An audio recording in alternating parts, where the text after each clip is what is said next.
you're looking to rent a moving truck, there are a lot of options out there these days. Of course, the stalwarts like U-Haul or Penske, but now even the Home Depot offers moving truck rentals. And I decided to do that recently as it seemed like the best approach for the situation that I was in. And so that's why now I'll just talk about some of the pros and cons to renting a moving truck from the Home Depot.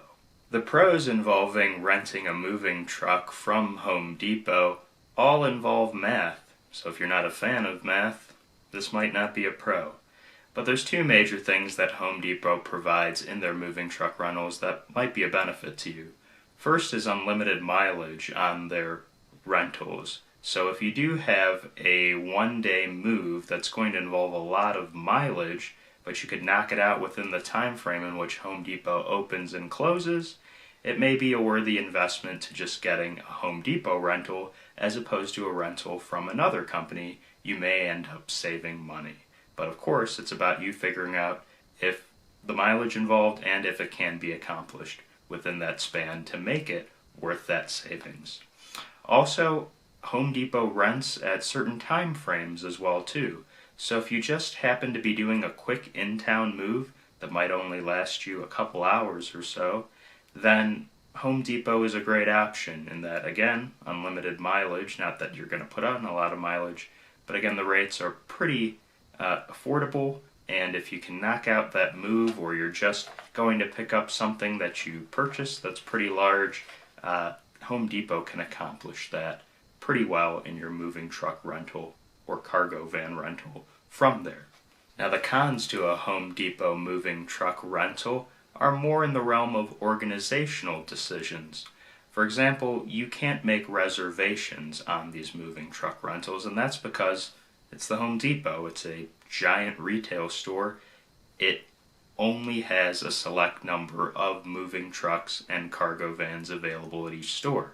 So the best way to approach it is on a first-come, first-served basis, so you can check online at the specific store you're looking for, give a call to the store, understand what trucks or cargo vans they may have available, and then go immediately to pick it up. You could also, if you have a day move planned, get there right when the store opens so that you can go ahead and get that truck that you need. Additionally, another organizational aspect that is a con is, again, the Home Depot is not a trucking company. It is primarily a retail store that just happens to offer this as a side. As a result, you don't have that same focus on any issues that might arise with your rental that you would at a U-Haul that is devoted to trucking. So the person that you're dealing with at Home Depot is just at the customer service desk. They're dealing with all different customer service issues. So it's not the same kind of focus. So just be aware of that. If issues arise in your rental, as happened to me, it won't be as focused on trucking because that is not the Home Depot's main focus. So there's one aspect to renting from Home Depot that is both a pro and a con, and one that I wasn't expecting to deal with, but it's emergency assistance. In my case, took the moving truck up to the mountains and wasn't expecting snow in the forecast, and then there was snow in the forecast. And so these moving trucks do not have appropriate snow tires at all. Why the Home Depot located in the mountains then rents them in the mountains, that's a whole other issue that I don't want to even get into in this. But the point being, I needed emergency assistance, unfortunately. And there's pros and cons to that. The pro was that the emergency assistance number that the Home Depot provides, their service that they work with, was fantastic. It was efficient. The individual I spoke to was kind. They routed an individual to come and an appropriate towing company in a time that you can expect to get for a tow these days. So that was effective. Ultimately, my biggest concern again came back to it being not a trucking company. It's just Home Depot. So now I'm concerned, are they going to make me pay for this tow even though this is not a situation I anticipated? It's their lack of snow tires on this van. They didn't convey that to me. I didn't know, Mother Nature threw a curveball at me in what my plans were. So it's that kind of accountability and that kind of concern that all of a sudden comes into play when it's not a trucking specific company. And again, while Home Depot says they have a contract, it wasn't by any means that I could go and look at the contract in any way. It was a very efficient, rental, but not in a way you just kind of agreed to a term. You didn't actually look through any contract, nor was one particularly provided to you. Paper-wise, for the future, was literally all you did was get an invoice that you rented the vehicle. And again, that gets back to just the fact this isn't a focused trucking company that you're renting from. Nevertheless, what I will say is that ultimately, in my experience with renting, and this unfortunate situation where emergency assistance was needed, Home Depot, at least this location, still handled it in a way that I was satisfied enough. They covered the cost of the tow. They didn't charge me for that.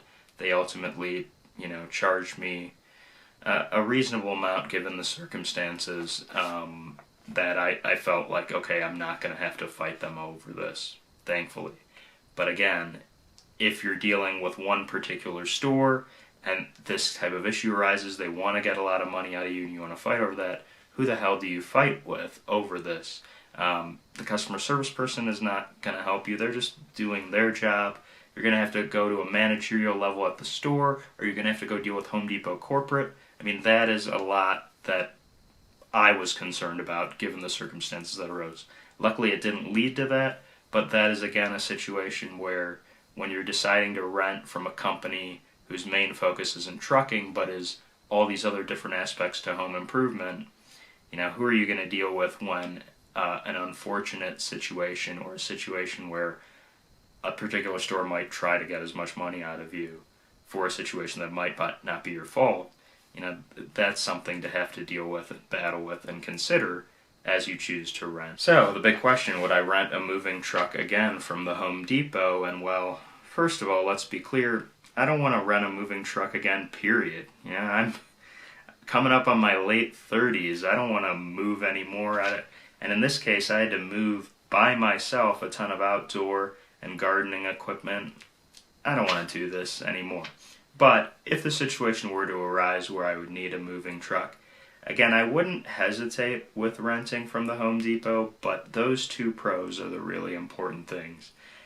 Really, honestly, I would only rent from them again if it was truly a quick move, or I'm just going to pick up something I purchased off of OfferUp or Craigslist or one of those types of places where I just need a quick moving truck for, they rent $19 or $29 for 75 minutes. If I can knock out an in-town move like that, that's only the way I would rent from Home Depot again, I'd say. But the whole experience was just bad in general, and it's not exactly entirely the Home Depot's fault, kind of is, that I don't know that I'd rent from them again.